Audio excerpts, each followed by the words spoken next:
ஹே மிகோஸ் என்னோட last shorts பார்த்தவங்களுக்கு தெரிஞ்சிருக்கும். நான் வந்து கோயம்பேடு மார்க்கெட் போயிட்டு ஃப்ளாஸ்லாம் பர்ச்சேஸ் பண்ணேன். ஏன் பண்ணேன், எதுக்கு பண்ணேன்றது ஒரு லாங் வீடியோவில் ஷேர் பண்ணுறேன்னு சொல்லியிருந்தேன். அந்த லாங் வீடியோ தான் இது. ஸோ பர்ச்சேஸ் பண்ண ஃப்ளாஸ் எல்லாம் வச்சு என்னென்ன பண்ணியிருக்கோம், எதுக்கு பண்ணியிருக்கோம் அப்படின்றத தான் இந்த வீடியோவில் நீங்கள் பார்க்க போகிறீங்க.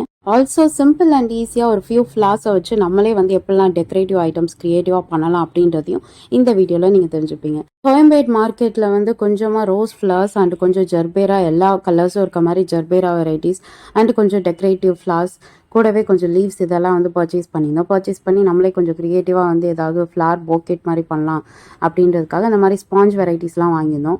ஒன்றுமே இல்லைங்க, அந்த மாதிரி பேசிக் ஸ்பாஞ்சஸ் வந்து ஒரு 2-3 நீங்கள் வாங்கிட்டீங்கன்னு வைங்களேன். சும்மா வாங்கின ஃப்ளார்ஸை வந்து இப்படி அழகாக வந்து அரேஞ்ச் பண்ணி குத்தி விட்டானா அது வந்து பார்க்குறதுக்கு அப்படியே ஒரு கிராண்டியரான ஒரு பொக்கெட் மாதிரியே இருக்குது. மார்க்கெட்டில் இந்த மாதிரி லார்ஜ் சைஸ் பக்கெட்லாம் பார்த்தீங்கன்னா எப்படியும் வந்து 1000-2000 ஆச்சும் அவங்க சார்ஜ் பண்ணுவாங்க, இல்லை மினிமம் 500 ஆச்சும் இருக்கும். பட் இந்த மாதிரி ஃப்ளார்ஸை வந்து நம்ம அப்படியே லூஸில் வாங்கும்போது ஜெர்பேரெல்லாம் வந்து ஒரு 10 ஃப்ளார்ஸ் வந்து 80 இல்லை 100 ருபீஸ் அந்த மாதிரி தான் வந்து போட்டிருந்தாங்க. ஸோ இந்த மாதிரி கலெக்ஷன் ஆஃப் ஃப்ளார்ஸ் வந்து நம்மளே வந்து லூஸில் வாங்கிட்டு இது மாதிரி அரேஞ்ச் பண்ணி அந்த ஒரு 2000 வந்து நம்ம க்ரியேட்டிவிட்டியும் கொஞ்சம் கொட்டின மாதிரி இருக்கும், சேவ் பண்ண மாதிரியும் இருக்கும் மணி. ஸோ இந்த மாதிரி உங்கள் வீட்டில் ஏதாவது டெக்கரேஷன்ஸ் பண்ணுறதுக்கு ஏதாவது ஒகேஷன் இருந்தானா அதை வந்து ஈவெண்ட் பிளானர்ஸ்க்கோ இல்லை வேறு எதுக்கும் வந்து நீங்கள் கொடுத்து உங்கள் காசு செலவு பண்ணாமல் நீங்களாகவே வந்து சின்ன சின்ன திங்ஸ் வச்சு நீங்களாகவே வந்து டெக்கரேட்டிவாக பண்ணலாம். அப்படி தான் நாங்கள் வந்து எங்கள் சர்ச்சோட ஈஸ்டர் ஃபங்க்ஷனுக்காக நாங்கள் வந்து ஃப்ளார்ஸ் பர்ச்சேஸ் பண்ணி டெக்கரேட் பண்ணிகிட்டு இருந்தோம்.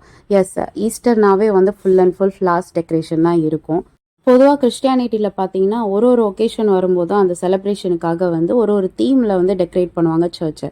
ஃபார் எக்ஸாம்பிள் பார்த்தீங்கன்னா இப்போ கிறிஸ்மஸ்லாம் வந்துட்டானா ஃபுல் அண்ட் ஃபுல் வந்து ஸ்டார் ஓரியன்டாக இருக்கும், இல்லை கிறிஸ்மஸ் ட்ரீ இந்த மாதிரி திங்ஸ் வச்சு ஒரு டெக்கரேஷன் பண்ணுறது வழக்கம். இப்போ இதே வந்து நீங்கள் ஈஸ்டருக்கு பார்த்தீங்கன்னா வந்து எல்லா இடத்துலையுமே வந்து ஃப்ளார்ஸ் தான் வச்சு ஃபுல் அண்ட் ஃபுல் டெக்கரேட் பண்ணுவாங்க. அது ஏன்னு பார்த்தீங்கன்னா வந்து நத்திங் பட் ஈஸ்டர்ன் கண்ட்ரீஸ்லலாம் என்ன பண்ணுவாங்கன்னா வந்து ஒயிட் லில்லிஸ் வந்து அவங்க ப்ரிஃபர் பண்ணுவாங்க. அது ஏன் வந்து ஃப்ளார்ஸ் வச்சு டெக்கரேஷன் ஆன் ஈஸ்டர், பர்டிகுலர்லி அதுவும் ஒயிட் லில்லி அப்படின்னு கேட்டிங்கன்னா, இது வந்து டெத் ஆஃப் ஜீசஸ்க்கு அப்புறம் ஒரு ரீசரக்ஷன், லைக் ஒரு நியூ லைஃப், ஒரு நியூ பிகினிங் மாதிரி தானே கன்சிடர் பண்ணுறோம் இந்த ஈஸ்டர் டேவை. ஸோ அதனால் வந்து ஒரு ஃப்ரெஷ் ஸ்டார்ட், ஒரு நியூ லைஃபுக்கு சிம்பாலிசைஸ் பண்ணுற மாதிரி ஒயிட் லில்லிஸ் தான் வச்சு யூஸ்வலாக வந்து டெக்கரேஷன் பண்ணுவாங்க ஈஸ்டர்ன் கண்ட்ரீஸில். அண்ட் அதே நம்ம ஊர் பக்கம் வந்தீங்கன்னா இந்த ஒயிட் லில்லியெல்லாம் வந்து இங்கே அது கிடைக்கிறது கஷ்டம், கிடைக்காது. இப்போ என்னமோ வந்து இம்போர்ட்டட் ஃப்ளார்ஸ் கிடைக்குது அண்ட் ஹைப்ரிட் வெரைட்டி ஃப்ளார்ஸ்னால எல்லா ஃப்ளார் வெரைட்டியும் நம்ம கண்ட்ரிலையும் கிடைக்குது. பட் அந்த காலத்தில் பார்த்திங்கன்னா அதெல்லாம் இல்லை.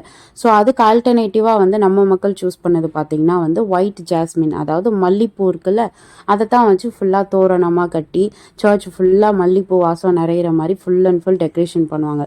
இப்போ காலப்போக்கில் வந்து ட்ரெடிஷன் எல்லாமே வந்து அப்கிரேட் ஆகுது இல்லையா. ஸோ ட்ரெடிஷ்னல் ஜாஸ்மின் ஃப்ளார் தோரண டெக்கரேஷனும் இருக்கட்டும், கூடவே வந்து இப்போ காலத்துக்கு ஏற்ற மாதிரி அப்கிரேடட் வெர்ஷனாக வந்து இந்த ஈஸ்டர்ன் கண்ட்ரீஸ் கல்ச்சரில் இருக்க மாதிரி இருக்கிற எல்லா ஜர்பரா வெரைட்டியும் போட, இருக்கிற எல்லா ஃப்ளார் வெரைட்டியும் போட, நம்மளே பொக்கேட்டை க்ரியேட் பண்ணுவோம், நம்மளே இது பண்ணுவோன்ட்டு எல்லா ஃப்ளார்ஸும் வச்சு ஃபுல் அண்ட் ஃபுல் ஃப்ளார் டெக்கரேஷனுக்காக தான் அன்னைக்கு டேக்கு நாங்கள் ப்ரிப்பேர் பண்ணுவோம். இந்த வீடியோ ஷூட் பண்ணது பார்த்திங்கன்னா வந்து சாட்டர்டே நைட். அண்ட் நேற்று we had our Easter celebration, resurrection celebration. So அது நல்லா ஹாப்பியாக வந்து எண்ட் ஆச்சு. அண்ட் சாட்டர்டே நைட் வந்து ஃபுல் தூக்கமே இல்லாமல் நல்லா லேட் நைட் வரைக்கும் வந்து இருக்கிற யங்ஸ்டர்ஸு, சில்ட்ரன்ஸு, பெரியவங்க எல்லார் கொண்டு எல்லாமே வந்து எங்கள் சர்ச் நாங்களே டெக்கரேஷன் பண்ணுறோன்ட்டு எஃபர்ட் எடுத்து டெக்கரேட் பண்ணுவோம். யூஸ்வலாக நாங்கள் அப்படி தான் அந்த ஈவெண்ட் பிளானர்ஸ்கிட்டையோ வேறு யார்கிட்டையுமே அந்த டெக்கரேஷன் பொறுப்புலாம் விட்றதில்ல. அந்த ஈவெண்ட்டோ இல்லை ஒகேஷனோ வந்துடுச்சுன்னா அதுக்கு முந்தின நாள் வந்து எங்களுக்கு ஒரு செலிப்ரேஷன் ஆகிடும்.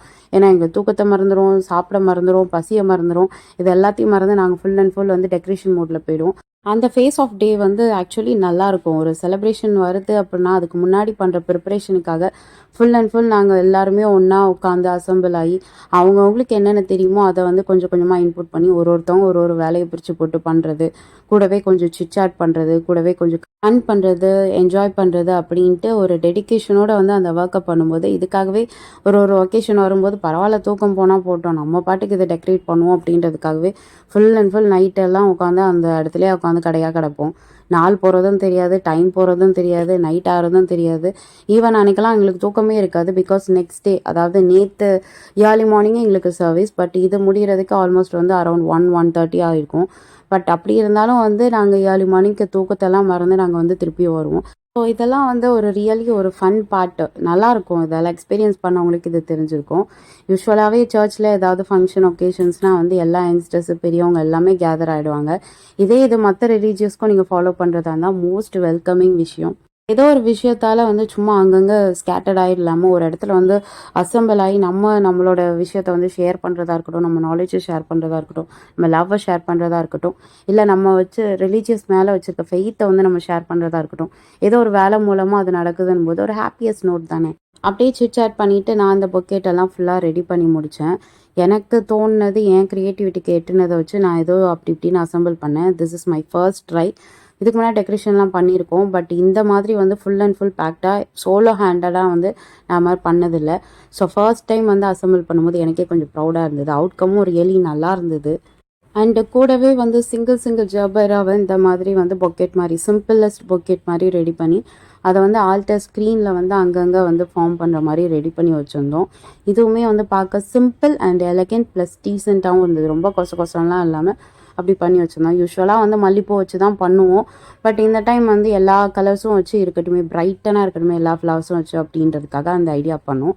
ஸோ அட்லாஸ்ட் எனக்கு தெரிஞ்சது, எனக்கு தோணுனது, எனக்கு வந்தது, இது எல்லாத்தையும் மிக்ஸ் பண்ணி என்னோடய மைண்டில் உள்ளது அப்படியே கொட்டி இந்த பொக்கெட் வந்து ரெடி பண்ணேன். நாட் ஒன், நான் ஆக்சுவலி வந்து 3 பொக்கெட் வந்து ரெடி பண்ணேன். எனக்கே டேப் பண்ணிக்க வேண்டியதான் என் ஷோல்டரை. அந்தளவுக்கு ப்ரௌட் அண்ட் ஃபீலாக இருந்தது. இப்படிலாம் வந்து கொஞ்சம் ஓவர் திங்க் பண்ணும்போது நல்லாயிருக்குன்னு 4 பேர் சொன்ன உடனே வந்து மைண்டில் ஒரு ஸ்னாப் ஆகும். பரவாயில்லையே, நீயும் நல்லா தானே பண்ணுற, ஏன் ஒரு பொக்கெட் ஷாப்பே வந்து ரன் பண்ணக்கூடாது அப்படின்ற ஒரு தாட்லாம் வந்தது. இந்த மாதிரி அல்பமான தாட்லாம் வந்து ஒரு விஷயம் பண்ணி அது சக்ஸஸ் ஆயிடுச்சுன்னா 4 பேர் சொல்லும்போது நம்ம மைண்ட்லேயும் வரும். இப்படி நம்ம பண்ணிடலாமா, இப்படி முன்னேறிடலாமா அப்படின்லாம் தோணும். அந்த மாதிரி தான் இருந்தது. அண்ட் ஃபைனலி பார்த்திங்கன்னா வந்து ஸ்க்ரீன்ஸ் எல்லாம் வந்து டெக்கரேட் பண்ணியாச்சு.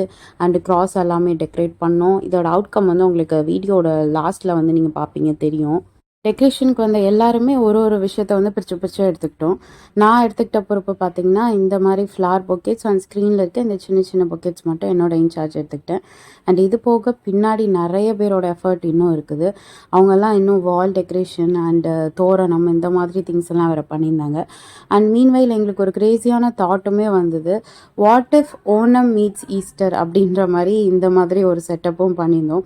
ஏன்னா ஃப்ளார் வந்து எக்கச்சக்கமாக வாங்கிட்டதுனால எக்ஸஸ் ஃப்ளார் என்ன பண்ணோன்னு தெரியாமல் ஸோ இந்த மாதிரி ஃப்ளார் செட்டப் டெக்கரேஷனும் நாங்கள் பண்ணோம்.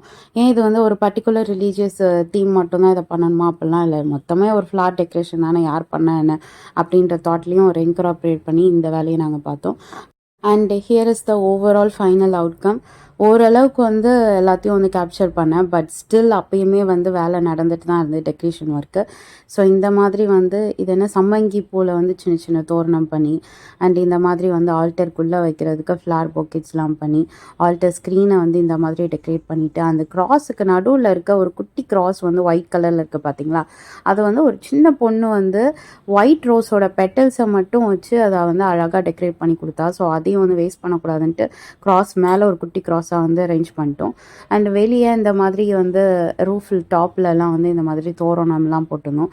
யூஸ்வலாக ட்ரெடிஷ்னலாக பார்த்திங்கன்னா எல்லா சர்ச்சஸ்லேயுமே இந்த ஜாஸ்மின் ஃப்ளாரை தான் வந்து இப்படி தோரணமாக வந்து போடுறது வழக்கம். சில சர்ச்சஸில் வந்து இன்னுமே வந்து கிராண்டியராக வந்து பண்ணுவாங்க பயங்கரமாக. பட் எனிவேஸ் என்ன இருந்தாலும் ஈஸ்டர் பொறுத்தவரை சர்ச்சஸ் பார்த்திங்கன்னா அப்படியே மணக்க மல்லிப்பூ வாசனையோட அவ்வளோ அழகாக இருக்கும் அந்த டெக்கரேஷன். இது லாஸ்ட் ஃபார் ஒரு 3 டேஸ்க்காச்சும் அப்படியே வச்சுருப்பாங்க, எதுவுமே டிஸ்டர்ப் பண்ணாமல்.